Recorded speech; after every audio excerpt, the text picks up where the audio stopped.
하나님 말씀은 말라기서 3장 1절부터 4절 교독하겠습니다.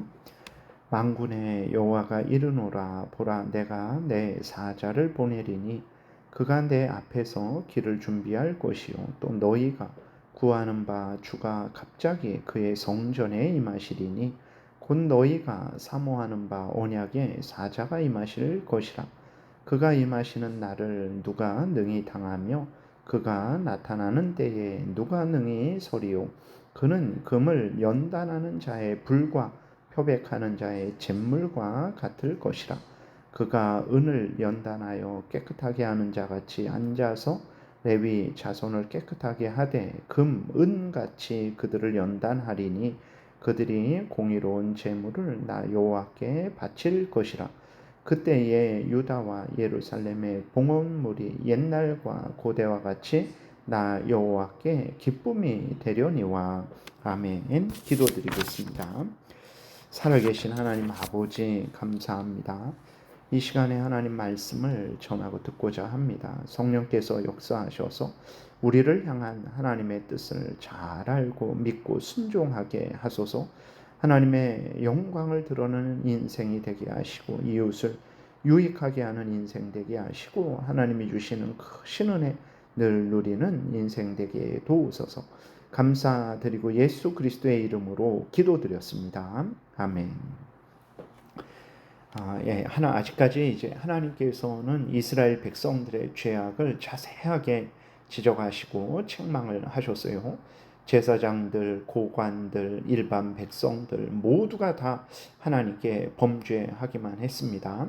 하나님을 섬기되 사랑함으로 섬기지 않았어요. 하나님의 말씀대로 섬기지 않았습니다. 하나님께서 이스라엘 백성들을 호되게 책망을 하셨는데 그들이 하나님을 버리고 이제 떠났다라고까지 이렇게 말씀을 하시면서 북이스라엘은 그 죄로 멸망당했고 남유다는 이제 바벨론에 의해서 멸망당하고 70년 포로 생활을 했죠.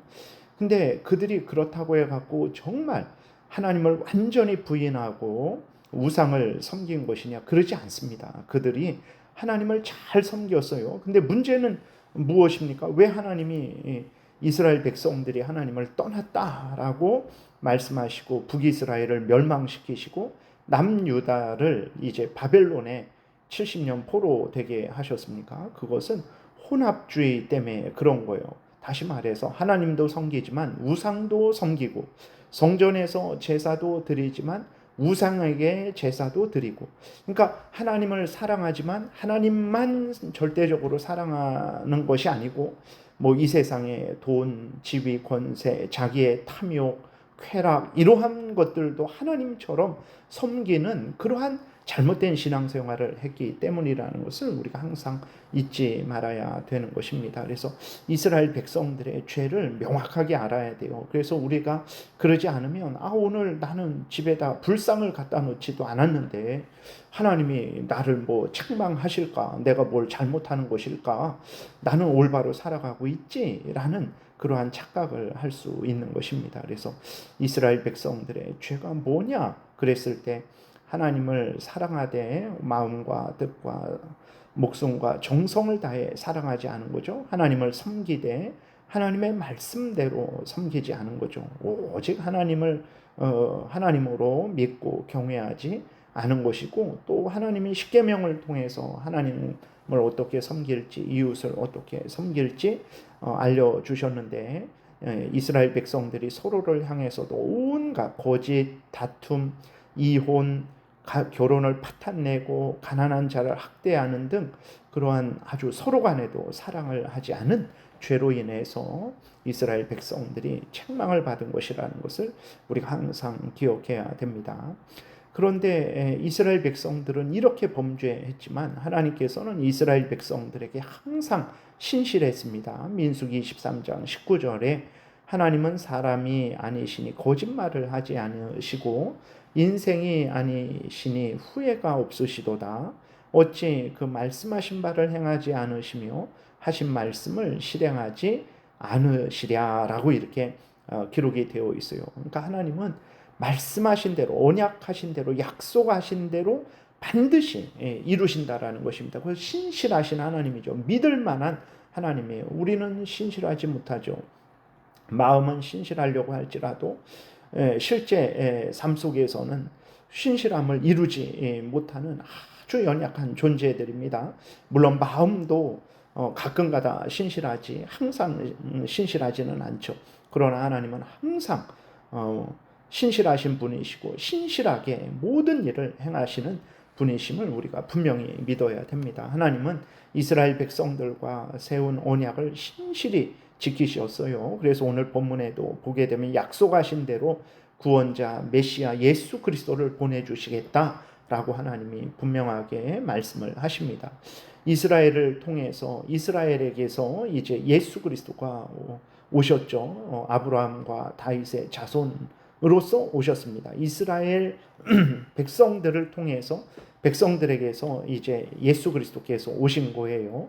그것은 이스라엘이 잘해서 잘나서 잘할 것 같으니까 예수 그리스도가 이스라엘을 통해서 이스라엘에게서 나오신 것이 아니고 하나님이 약속하신 대로 이루어 주셨기 때문에 그렇습니다. 우리가 말라기 1장, 2장을 통해서 살펴봤죠. 얼마나 이스라엘 백성들이 범죄했습니까? 그런데도 430년 정도 후에 예수 그리스도께서 오셨어요. 그것은 하나님께서 약속하신 대로 이루어 주셨기 때문이라는 것을 우리가 항상 잊지 말아야 되는 것입니다.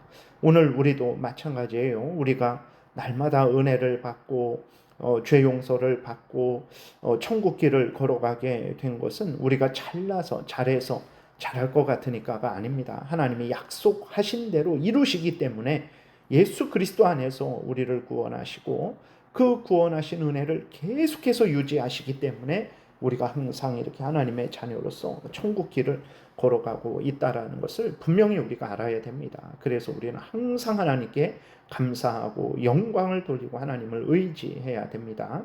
1절에 다시 보니까 하나님께서 예수 그리스도를 보내주시기 전에 세례 요한을 보내시겠다 이렇게 말씀을 하세요. 3장 1절에 만군의 여호와가 이르노라 보라 내가 내 사자를 보내리니 그가 내 앞에서 길을 준비할 것이요 그랬어요.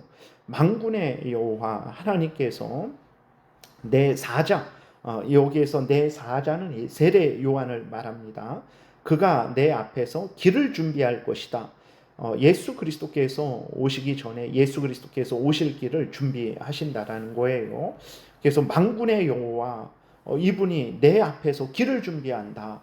그래서 만군의 여호와는 이제 삼위일체 하나님으로 해석해도 되고 성부 하나님으로 해석해도 되고 예수 그리스도로 해석해도 되는 것입니다. 그래서 예수 그리스도는 참 하나님이시고 참 인간이죠. 성자 하나님이 인간이 되신 거예요. 그렇기 때문에 예수 그리스도는 하나님으로서 이렇게 말씀을 하실 수도 있는 것입니다. 그래서 내 사자를 보내겠다. 그래서 내 앞에서 길을 준비할 것이다. 이렇게 예수 그리스도께서 오실 길을 한다라는 거죠. 사람들의 죄를 책망하고 그 죄를 용서해 주시는 분이 구원해 주시는 분이 예수 그리스도다라고 소개하는 일을 세례 요한이 할 것이다. 하나님께서 이렇게 말씀을 하세요. 그리고 그 후에 이스라엘이 그렇게 소망했던 메시아 구원자가 임하실 것이다 라고 이렇게 말씀을 하세요. 다시 그 3장 후반부부터 보니까 또 너희가 구하는 바 주가 갑자기 그의 성전에 임하시리니 곧 너희가 사모하는 바 언약의 사자가 임하실 것이다. 앞부분에 내 사자는 이제 세례 요한을 말하는 것이고 뒷부분에 이제 그 너희가 구하는 바 주, 그 다음에 너희가 사모하는 바 언약의 사자는 이제 예수 그리스도를 말하는 것입니다. 이스라엘 백성들은 주를 메시아를 언약의 사자를 구원자를 간절히 사모했죠. 그 분이 누구냐? 바로 예수 그리스도라는 것을 우리가 항상 잊지 말아야 되는 것입니다. 예수님은 하늘과 땅과 바다와 모든 사람들의 주님이시죠. 창조주시죠. 그래서 당연히 주님이다라고 이렇게 이제 일컬음을 받으시는 것입니다. 그리고 또 그의 성전에 임하신다 그랬는데 그의 성전이 무엇입니까? 하나님이 함께 계시는 곳이죠. 하나님이 임하시는 곳이 성전입니다. 이스라엘 백성들 가운데 하나님이 계시죠. 그래서 이스라엘 백성들을 하나님의 성전이다라고 이렇게 말씀을 하시는 거예요. 이스라엘 백성 중에 임하신다. 이스라엘 백성들에게서 나오신다. 아브라함과 다윗의 자손에게서 나오신다. 그런 의미도 되죠. 그리고 예수님을 언약의 사자라고 이렇게 말씀하시는데 하나님께서 언약하셨죠. 약속하셨습니다. 구원자를 보내주시겠다라고 그렇게 약속한 언약한 바로 그분이 예수 그리스도라는 거예요. 그렇기 때문에 예수님을 언약의 사자다라고 이렇게 말씀을 하시는 거죠. 그리고 하나님이 이제 은혜 언약 예수 그리스도를 믿으면 구원을 주시겠다 하셨는데 그 은혜 언약을 성취하신 분이 바로 예수 그리스도죠. 그렇기 때문에 예수님을 언약의 사자라고 이렇게 말씀을 하는 거예요. 2절부터는 예수 그리스도가 오셔서 하시는 일을 이제 우리에게 알려주고 계십니다. 2절에 보니까 그가 임하시는 날을 누가 능히 당하며 그가 나타나는 때에 누가 능히 서리요 그랬어요. 죄인들은 결코 예수님 앞에 설 수 없는 그러한 자들이죠. 왜 그렇습니까? 예수님은 참 하나님으로서 지극히 영광스러우시고 지극히 거룩하시고 죄를 미워하시고 벌하시는 하나님이시기 때문에 그렇습니다. 그렇기 때문에 죄인들은 예수 그리스도를 감당할 수 없는 거예요. 그런데 그러나 목사님 성경에 보게 되면 죄인들이 오히려 예수님을 조롱하고 멸시하고 던지려고 하고 결국은 잡아서 채찍질하고 십자가에 못 박아 죽이지 않았습니까? 라고 이렇게 말을 할 수 있어요. 이렇게 할 수 있었던 것은 예수님이 하찮으셔서가 아닙니다.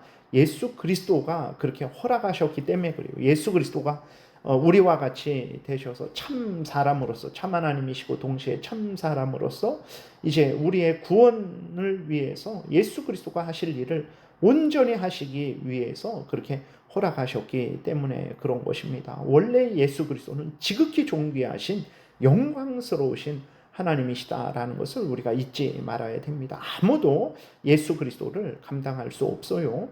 마태복음 17장에 예수 그리스도가 잠깐 부분적으로 예수 그리스도의 영광을 보여주니까 함께했던 제자들이 너무나 영광스러워서 감당하지를 못했죠. 그리고 동시에 예수 그리스도는 심판주시죠. 그렇기 때문에 구원주시고 동시에 심판주시기 때문에 그 누구도 예수 그리스도를 감당할 수가 없는 거예요. 오직 은혜를 받은 사람들만 하나님의 은혜로 예수 그리스도와 함께할 수 있는 것입니다. 우리들이 이렇게 예수 그리스도의 이름을 부르고 예수 그리스도를 구주로 믿고 의지하고 그 은혜를 누리는 것 우리들이 잘나서 잘해서 자격이 있어서가 아닙니다. 하나님이 우리를 용서하시고 그렇게 허락하셨기 때문에 우리가 예수 그리스도와 연합되게 된 거예요. 예수 그리스도가 우리 구주, 우리는 예수 그리스도의 백성, 예수 그리스도가 우리의 참된 목자, 우리는 예수 그리스도의 양, 예수 그리스도가 포도나무, 우리는 그의 가지가 되어서 이렇게 은혜를 누리고 있다라는 것을 하나님의 은혜로 허락받아 이렇게 은혜를 누리고 있다라는 것을 항상 잊지 말아야 됩니다. 그리고 예수 그리스도는 죄를 정결케 하시는 분이죠. 2절 뒷부분부터 4절까지 보니까 그는 금을 연단하는 자의 불과 표백하는 자의 잿물과 같을 것이라. 그가 은을 연단하여 깨끗하게 하는 자 같이 앉아서 레위 자손을 깨끗하게 하되 금, 은 같이 그들을 연단하리니 그들이 공의로운 제물을 나 여호와께 바칠 것이라. 그때에 유다와 예루살렘의 봉헌물이 옛날과 고대와 같이 나 여호와께 기쁨이 되려니와 라고 이렇게 기록이 되어 있습니다. 금과 은이 있는데 온갖 불순물이 섞여서 사용할 수가 없죠. 가치가 떨어지죠. 불로 은과 금 속에 있는 불순물을 제거해야 됩니다. 그리고 또 옷이 더러워서 입을 수가 없어요. 표백제로 깨끗하게 해야 됩니다. 불과 잿물처럼 우리를 정결하게 하시는 분이 누구냐? 바로 예수 그리스도다라고 이렇게 말씀을 하고 계세요. 예수 그리스도가 우리의 죄를 담당하시고 대신 그 죄값을 치르심으로 우리를 정결케 하셨다라는 것을 우리가 항상 잊지 말아야 되는 것입니다.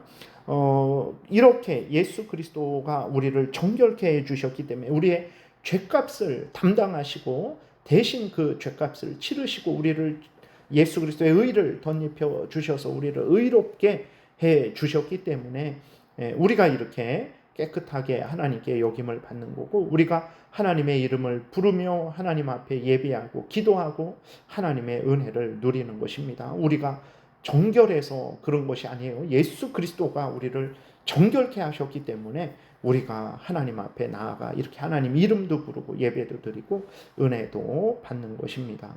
그리고 이제 이렇게 예수 그리스도에 의해서 정결케 되니까 이제 레위 사람들이 올바르게 바르게 행하게 되죠. 그전에는 온갖 악행을 행했었죠. 그러나 이제 예수 그리스도에 의해 정결함을 받게 되니까 레위 사람들이 공의로운 제물을 하나님께 바칩니다.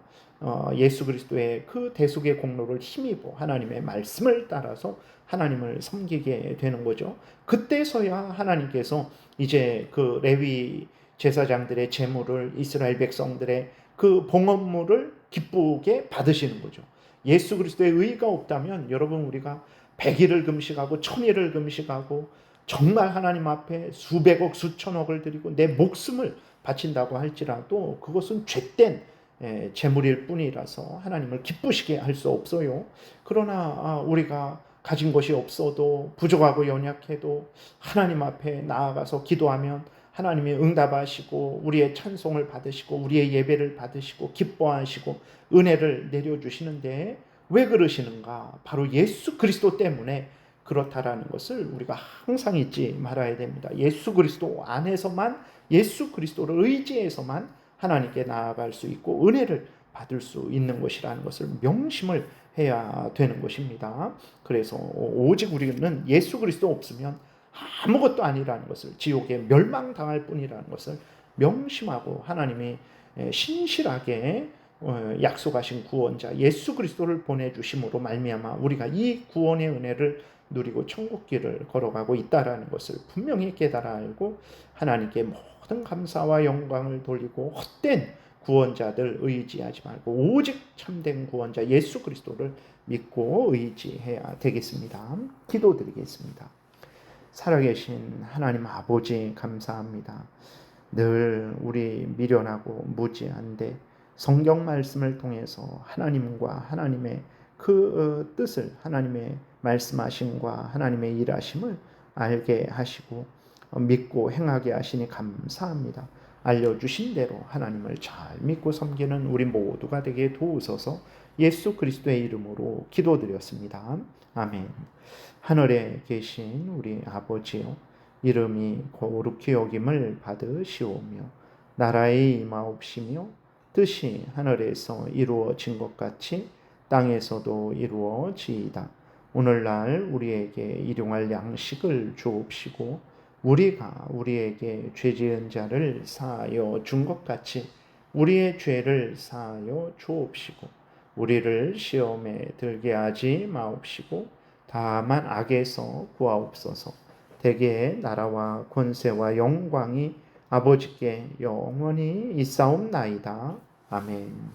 지금은 우리 구주 예수 그리스도의 은혜와 하나님 아버지의 크신 사랑과 성령의 교통하심이 성경이 알려주는 대로 하나님을 믿고 섬기는 생명의 길을 걸어가는 신앙생활 하고자 은혜 구하며 돌아가는 하나님의 택한 백성들 머리 위에 지금부터 영원토록 함께 있을지어다. 아멘.